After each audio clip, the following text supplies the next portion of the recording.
الله أكبر لا إله إلا الله.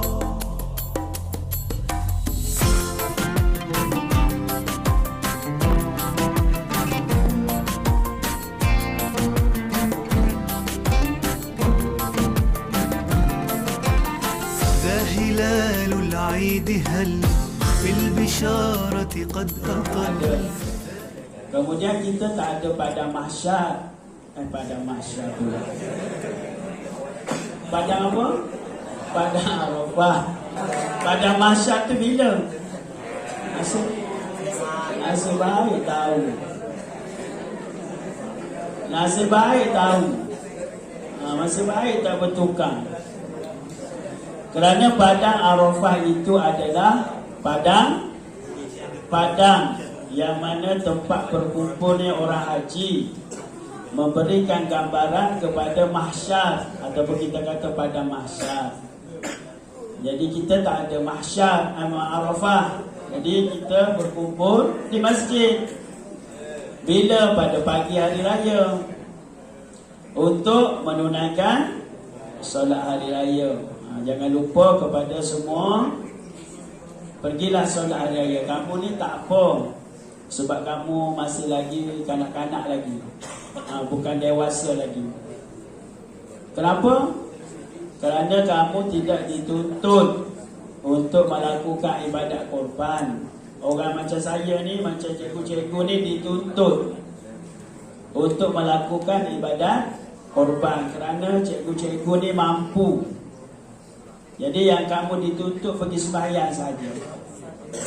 Nabi kata kalau orang itu mampu, dia tidak melaksanakan korban, Nabi kata jangan mari masjid, tak payah mari masjid. Maka ada orang kata Nabi kata tak payah mari masjid, dia pun cakap Alhamdulillah, mujurlah tak payah mari. Kalau suruh mari susah juga.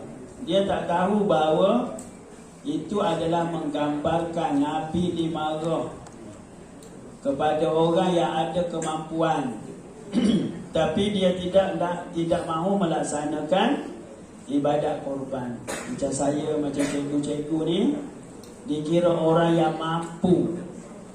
Mampu bermaksud dia ada duit. Banyak mana ada duit? Kena ada ratus-ratus ribu ke? Tak ada. Dia hanya cukup belanja ahli keluarga dia selama 4 hari. Kemudian dia ada lebihan duit untuk membeli sebahagian daripada lembu. Macam dia ada lagi lebihan 700. Lepas dia kira-kira belanja keluarga dia selama 4 hari, dia ada lebih lagi 700. Dia boleh beli sebahagian lembu. Maka itulah dinamakan berkemampuan. Jadi orang yang macam ni, kalau dia tak melaksanakan korban, Nabi kata tak payah mari masjid lah pada hari ni. Tak payah sembahyang pun tak apalah. Sebab amalan yang terbaik pada hari ini bagi orang yang mampu ialah melaksanakan ibadat korban. Jadi kita hanya dapat merasakan yang itu sajalah dekat tanah air ni, menyembelih korban. Kerana di tanah suci sana, pada pagi 10 mereka akan mula menyembelih korban selepas pada waktu duha, macam waktu kita sekarang. Ini dah dikira waktu duha dah. Maka mereka pun akan sembelih selepas daripada mereka melontar. Melontar di mana? Di Jamratul Kubra. Itu pun kalau zaman dulu kita pun tak dapat nak gambarkan macam mana. Saya ingat lagi saya belajar haji masa SPM, apa pun tak faham. Masa SPM dulu ada tajuk haji. Kamu pun ada tajuk haji kan? Masa SPM, apa pun tak faham sebab kita tidak dapat gambaran. Sekarang ini kalau kamu ambil SPM, kamu nak belajar tajuk haji, kamu akan mudah faham sebab senang nak tengok. orang tawaf macam mana, orang duduk di Arafah macam mana, orang bermalam di Muzdalifah macam mana, orang pergi ke Mina macam mana, orang melontar di Jumratul Kubra pada hari yang ke-10 macam mana, orang haji bergunting pada hari ke-10 macam mana. Jadi kamu di tingkatan 5 ni saya rasa mudah faham. Tak macam zaman saya belajar dulu. Kalau belajar haji ni boleh katakan hampir tak faham. Kalau nak jawab soalan SPM masa tu, janganlah keluar soalan haji. Kalau keluar soalan haji, confirm nasib baik soalan tu soalan pilihan. Confirm tidak dijawab. Tidak ditinggalkan soalan itu. Kerana apa? Kerana dianggap sangat susah. Sebab kita tidak ada gambaran. Jadi anak-anak murid sekalian, sejarah haji bermula daripada zaman Nabi Ibrahim, ataupun boleh jadi sebelum Nabi Ibrahim lagi. Kerana di situlah ada dinamakan Jamrah, iaitu ketika Nabi Ibrahim dia nak melaksanakan perintah Allah, nak sembelih anaknya Nabi Ismail. Kenapa nak sembelih anaknya? Kerana perintah Allah, bukan kerana suka-suka. Kenapa pula anaknya tak boleh ke sembelih lembu sahaja? Kalau kita kata sekarang ni, macam ada orang dia mempermain-mainkan cerita Nabi Ibrahim tu. Ada orang Islam, dia kata Nabi Ibrahim sakit jiwa. Kenapa nak sembelih anak? Jadi dia ni orang Islam, tetapi kita tidak tahu dah dia punya pegangan Islam dia macam mana. Masih lagi tidak faham banyak tentang perintah-perintah Allah kepada makhluk. Jadi kita ni semua adalah milik Allah. Kita semua ni milik Allah. Kita ni daripada Allah, akan kembali kepada Allah. Sebab itu kita kata inna lillah wa inna ilaihi raji'un. Kalau itu datang daripada Allah, maka kena laksanakan. Orang yang paling banyak ujian adalah para nabi. Paling banyak ujian, paling besar ujian adalah para nabi. Sebab itu di dalam Al-Quran, orang yang diperintahkan sembelih anak adalah nabi sahaja. Sebab itu ujian besar. Dia tak perintahkan saya, tak perintahkan awak, tak perintahkan cikgu-cikgu. Sekalipun ada orang bermimpi macam di Johor ke mana 2-3 hari lepas, dia pergi sembelih mak dia, dia pergi tikam leher mak dia. Sebab dia kata dia bermimpi disuruh tikam mak dia. Maka matilah mak dia, sebab dia ada gangguan jiwa. Jadi ada orang, dia kata Nabi Ibrahim pun macam itulah, ada gangguan jiwa. Dia tak baca kisah, dia tak faham kisah. Jadi kamu, Mirul, kalau kamu mimpi suruh tikam siapa-siapa, jangan kamu ikut Mirul. Sebab yang pertama, kamu bukan Nabi. Kamu pun sama juga. Kalau suruh pergi cekik cikgu siapa-siapa, jangan cekik. Nanti kamu mimpi, wahai ni, pergilah cekik Ustaz Nasir besok. Kamu datang, tak payah, kamu bukan Nabi nak cekik-cekik orang. Ini kisah Nabi. Kerana apa? Kerana dia adalah ujian besar. Inna aktsaran nasi batilaan al-anbiya. Sesungguhnya orang yang paling besar diuji oleh Allah adalah para nabi. Summal ladzi yalihim, summal ladzi yalihim. Kemudian orang yang mengikuti para nabi, orang yang mengikuti mereka, orang yang mengikuti mereka, seterusnya. Maknanya kita ni, kalau kita nak ikut nabi, di dalam apa juga keadaan, pasti kita akan diuji. pasti kita akan rasa susah. Kerana Nabi kata inna aktsaran nasi batilaan al-anbiya. Sesungguhnya orang yang paling besar diuji oleh Allah adalah para nabi. Nabi Ibrahim diuji apa? Banyak kita nak ambil ringkasan je. Iaitu disuruh sembelih anaknya Nabi Ismail. Umur anaknya pada masa itu adalah dalam lingkungan belasan. Macam awak lah lebih kurang ya. Mungkin darjah 1, tingkatan 1, tingkatan 2. Kerana apa diuji Nabi Ibrahim? Kerana rasa sayang seorang bapa kepada anaknya. Itu saja diuji. Sayang Nabi Ibrahim kepada anaknya. Sehingga Allah Subhanahu Wa Taala nak uji, adakah Nabi Ibrahim ni lebih sayangkan aku sebagai Tuhannya ataupun sayangkan anaknya yang menjadi keturunannya? Maka sebagai seorang hamba, apa pilihan? Kalau awak kata Allah suruh bayar zuhur pun malas, kan? Kata Allah sebagai tempat suruh bangun sembahyang subuh pun malas. Belum lagi diuji suruh buat apa-apa yang susah. Yang mudah je. Nabi Ibrahim diuji.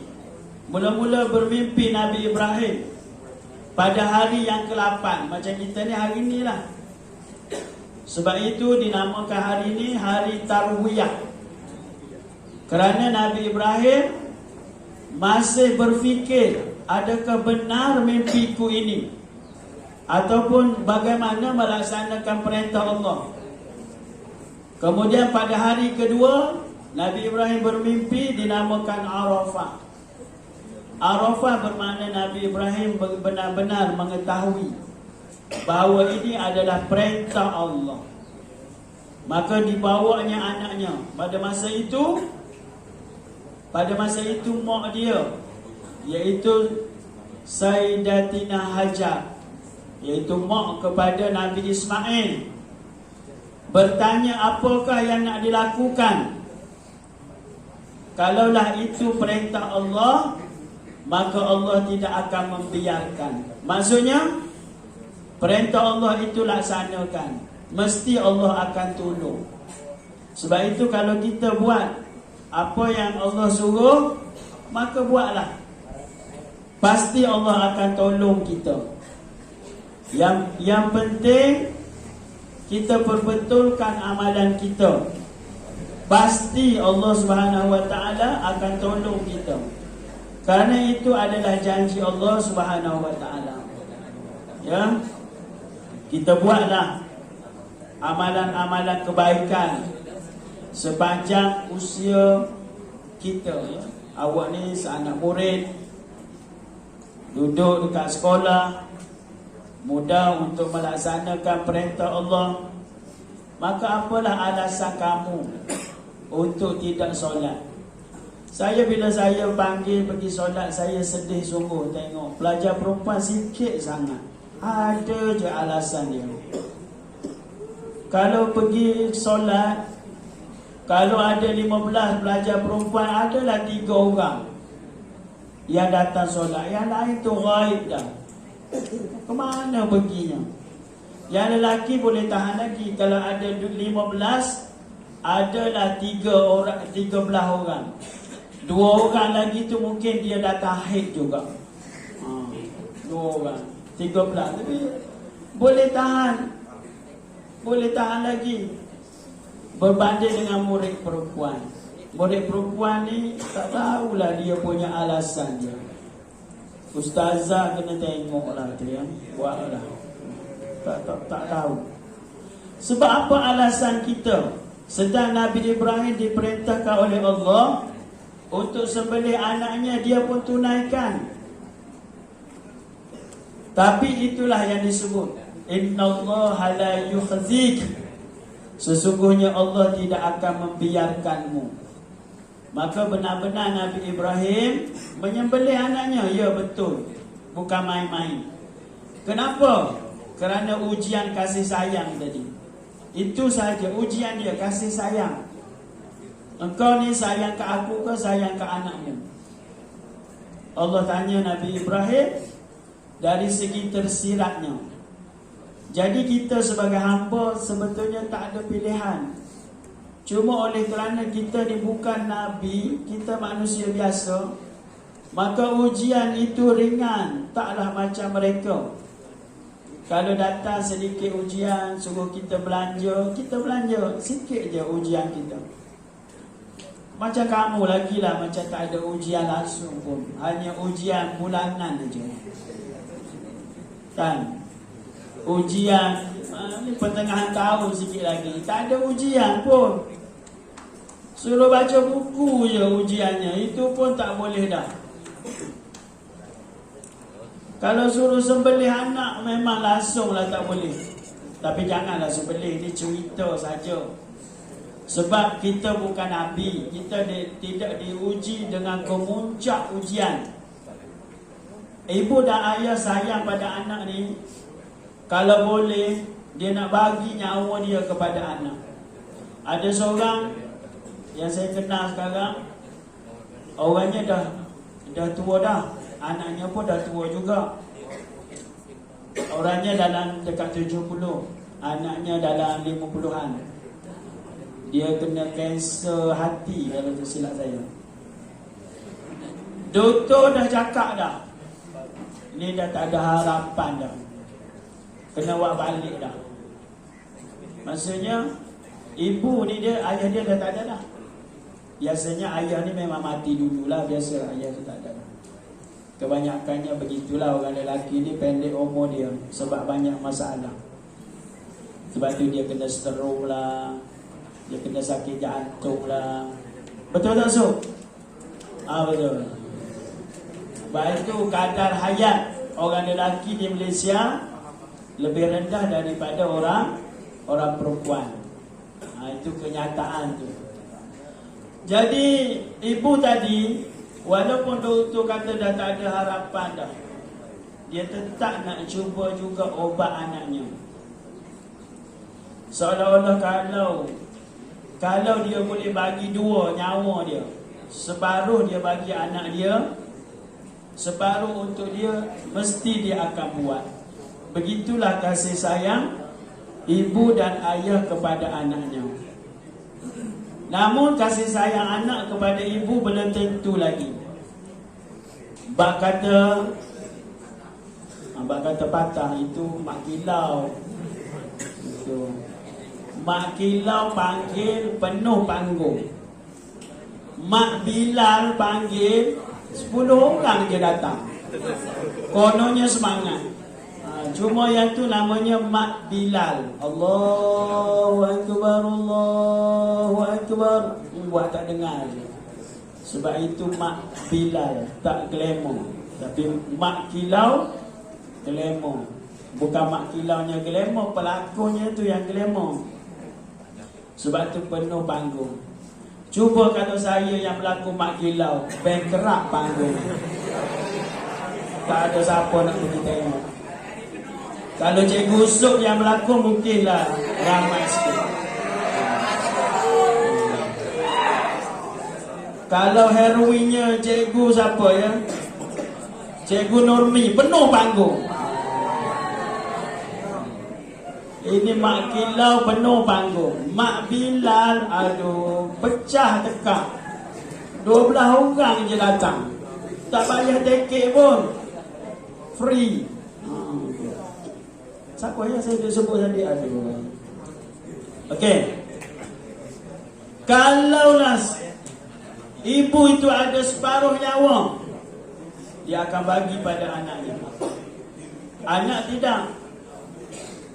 Sebab itu dari segi agama, taat kepada ibu bapa itu adalah wajib. Kasih kepada anak tak wajib, tapi itu naluri semula jadi. Maknanya Allah tak perintahkan pun, wahai ibu, wajib kau kasih pada anak kau. Allah tak perintah pun, tapi ibu ayah tetap kasih. Sebab itu adalah naluri. Sedangkan monyet di hutan pun kasih ke anaknya. Kan? Boyo pun kasih ke anak dia. Boyo pun kasih ke anak dia. Memanglah lepas bertelur tu dia ada anak ke tak? Kan? Boyo tu mamalia ke reptilia ke amfibia?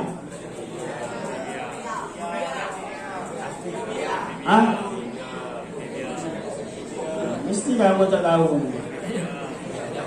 Mamalia ke reptilia? Ke amfibia?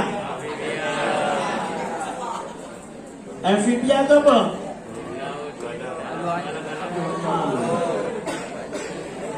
Baik, siapa tahu amfibia tu apa? Saya belanja kejap lagi.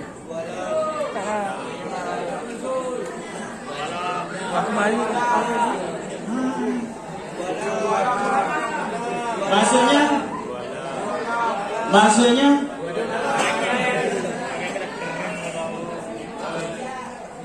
tapi tak tahu takkan saya nak belanja semua, demam lah saya. Seorang lah. Amfibia tu apa? Seorang bangun. 2 ciri amfibia.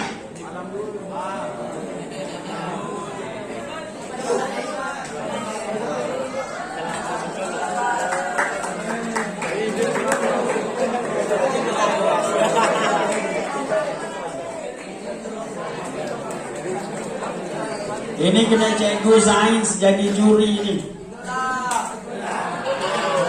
Saya nak 2 ciri amfibia.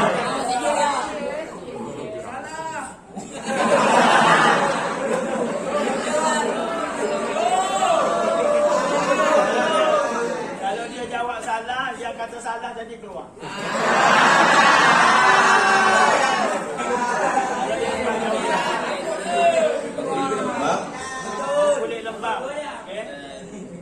Boleh bernafas di darat dan di air. Bagus. Dan baik. Nanti kat kantin lihat saya belanja. Makanlah apa saja. Baik, sedangkan buaya pun sayang ke anaknya. Apatah lagi manusia. Maka apabila diuji sembelih anak ini adalah ujian yang sangat berat. Kerana apa? Nak menghidupkan anak itu, ibu dan ayah sanggup lakukan apa sahaja. Maka kalau ibu dan ayah yang tidak lakukan yang demikian, maka dia lebih teruk daripada buaya lagi. Dari segi perangainya. Maka Nabi Ibrahim pun melaksanakan perintah itu kerana siapa? Kerana Allah. Itulah namanya pilihan. Yang mana Nabi Ibrahim memilih Allah. Sebab itu Nabi Ibrahim namanya Khalilullah. Nabi Ibrahim gelarannya Khalilullah. Khalil. Apa makna Khalil? Khalil bermaksud asalnya sembunyi, sendiri. Hanya di dalam jiwanya adalah Allah sahaja. Itulah namanya Khalil. Sebab itu orang yang berkhulwah dipanggil khullah ataupun khulwah, iaitu dia menyendirikan dirinya untuk menghadap Allah. Maka anak-anak murid sekalian, di antara amalan orang jahiliyah zaman dulu, kalau dia sembelih haiwan, korban, dia pun korban juga, tapi cara salah. Maksudnya dia buat korban itu untuk pemujaan. Macam sekarang pun ada kan, sembelih binatang, ayam, dia cari ayam, dia buat apa? Dia buat pemujaan. Ada yang buat pemujaan tu nak minta nombor ekor. Apa tahu nombor ekor? Orang berjudi. Apa hukum? Dosa. Haram. Apa hukum makan ayam yang dia sembelih tu? Haram juga. Dia dikira sebagai bangkai. Okey, tenang. Baik, saya nak cerita sikit. Orang jahiliah zaman dulu, bila dia sembelih korban, dia ambil darah itu, dia akan lumurkan pada Kaabah. Tahu Kaabah? Saya cerita tadi, Kaabah. Mengapa dia lumurkan pada Kaabah? Dia suruh Allah terima pengorbanannya. Dia percaya pada Allah, percaya, tapi dia syirik. Dia bukan masalah sekarang, masalah percaya ataupun tidak, tetapi masalah sekarang ialah mengesakan Allah ataupun tidak, mentauhidkan Allah ataupun tidak. Sebab itu Allah tak terima kalau kita tidak ikhlas. Ikhlas tu namanya tauhid. Dan kita kena buat supaya timbul keikhlasan. Jangan harapkan ikhlas baru mahu buat. Tak.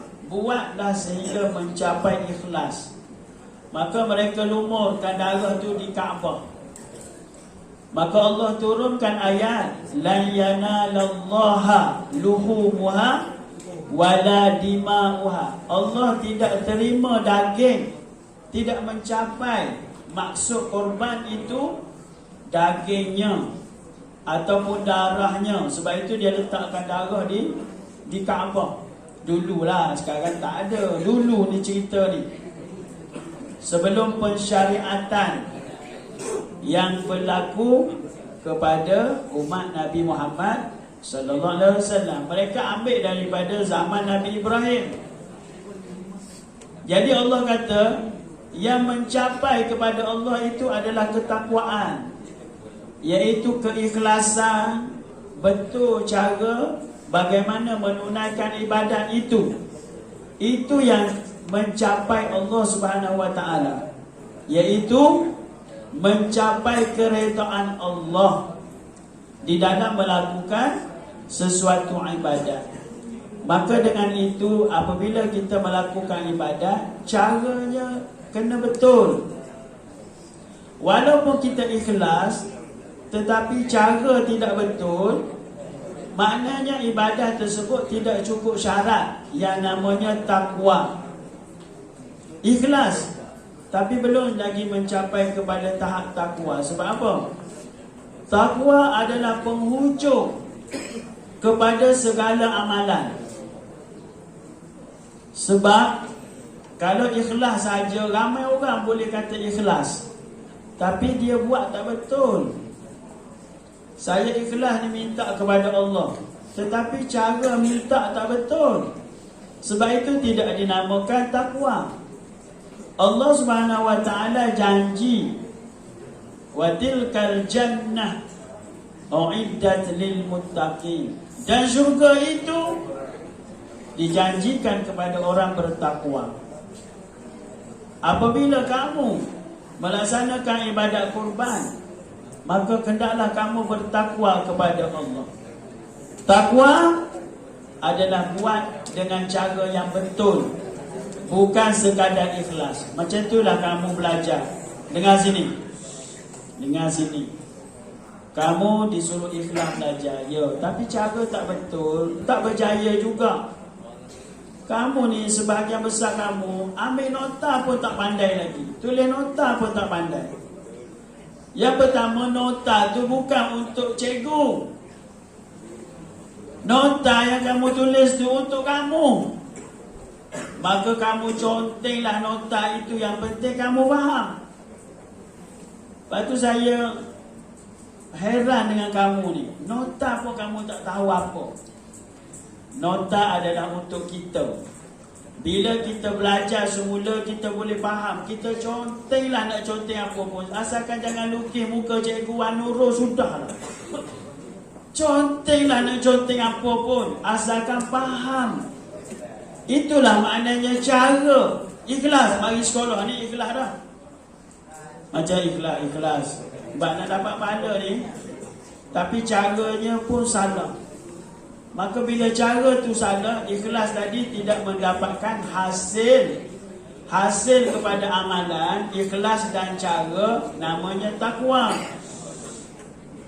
Kalau belajar ikhlas dan cara, namanya berjaya.